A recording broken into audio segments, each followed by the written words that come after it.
Good शाबाश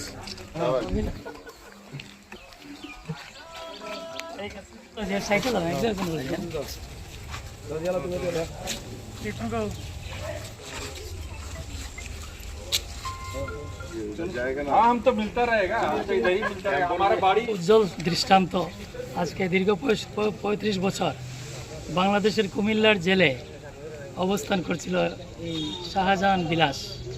যদিও তার জেলের সময়সীমা 7 হইতে 8 বছর ছিল, কিন্তু তারপরও তাকে অনৈতিকভাবে বাংলাদেশের জেলে 35 বছর কাটাইতে হয়েছে। এটা বিশাল বড় দুঃখজনক ঘটনা।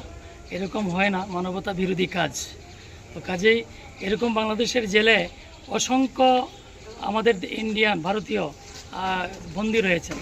এদেরকে অনতি বিলম্বে এদেরকে ব্যবস্থা করে দেশে ফিরিয়ে আনার প্রয়াস চালানো দরকার এবং আমাদের দেশের মাননীয় প্রধানমন্ত্রীকেও এই ব্যাপারে ধন্যবাদ জানাচ্ছি। আজকের এই বিলাস এই ত্রিপুরা রাজ্যে পদার্পণ করার পর এবং ত্রিপুরা রাজ্যের বিভিন্ন প্রশাসনিক কর্মকর্তা যারা সহযোগিতা করেছেন তাদেরকেও আমি আন্তরিক অভিনন্দন। বিশেষ করে আমরা দীর্ঘ 8 মাস যাবৎ যারা ফাউন্ডেশন একটা সামাজিক সংস্থা, এই সংস্থা এই ব্যাপারে বিশেষ সহযোগিতা করেছে এবং আমিও বিশেষ করে নিজেও কয়েকবার বাংলাদেশের বিভিন্ন মন্ত্রণালয়ে আমি যোগাযোগ করেছি। কোন